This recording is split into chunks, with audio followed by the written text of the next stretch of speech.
নিজের দখলে রাখা আইসিডিএস সেন্টারে নবনির্মিত ভবন প্রশাসনকে হস্তান্তর করলেন জমিদাতা ব্যক্তি।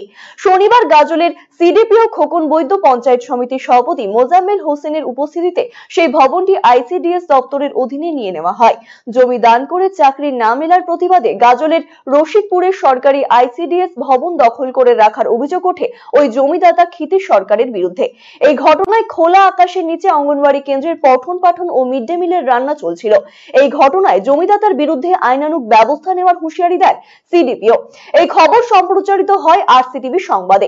এরপরে ভবনটি দখল ছেড়ে আইসিডিএস এর আধিকারিকের কাছে হস্তান্তর করেন ওই ব্যক্তি। শনিবার খুলে দেওয়া হয় ভবনটি। দেখুন, এইটা তো অনেক আগে থেকে আমার নলেজে ছিল, এখন একটু প্রবলেম চলছিল। আসলে ঘরটা অনেক আগেই হয়েছে, আমরা কয়েকবার এসেছিলাম, এখানে আমি নিজে এসেছিলাম ভিজিট করতে। তো আমরা এটার আগে বুঝে গেছিলাম, তো এনারা 2 মাস সময় নিয়েছিল। তো আজকে কিন্তু এনারা বললো যে এনাদের সম্মতি নেই এবং ব্লক প্রশাসন রয়েছে, এখানে রয়েছেন সভাপতি আমাদের।